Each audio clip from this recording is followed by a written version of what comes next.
Il n'y aura pas de prison. Nicolas Sarkozy n'ira pas en prison. La sanction telle qu'elle a été voulue par les juges, c'est la pose d'un bracelet électronique et à aucun moment il a été voulu que Nicolas Sarkozy puisse aller en prison. Ok, ça marche.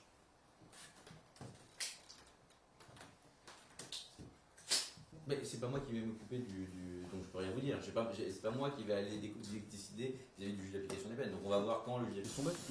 Alors je n'en sais rien. Il donne des conférences notamment à l'étranger, Nicolas Sarkozy.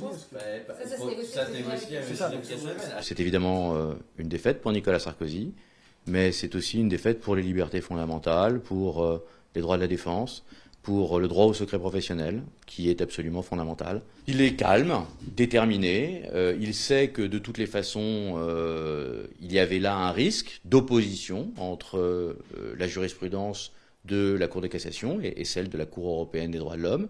Il espérait évidemment que la Cour de cassation suive la solution de la Cour européenne des droits de l'homme. Ça n'a pas été le cas.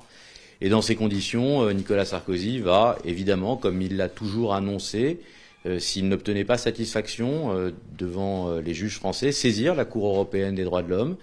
Il sait qu'il a de la jurisprudence. Pour lui, il y a déjà eu des décisions qui ont posé en principe que les écoutes entre un client et un avocat ne pouvaient pas être utilisées contre ce client. Et c'est ce qu'il va faire valoir. Il fera face à l'ensemble de ses obligations. Il a été condamné à devoir porter un bracelet électronique. Il va prendre attache avec le juge d'application des peines. Il va discuter avec le juge d'application des peines pour voir comment cette mesure pourra être exécutée. Et évidemment, il se conformera aux décisions de justice. Il l'a toujours fait.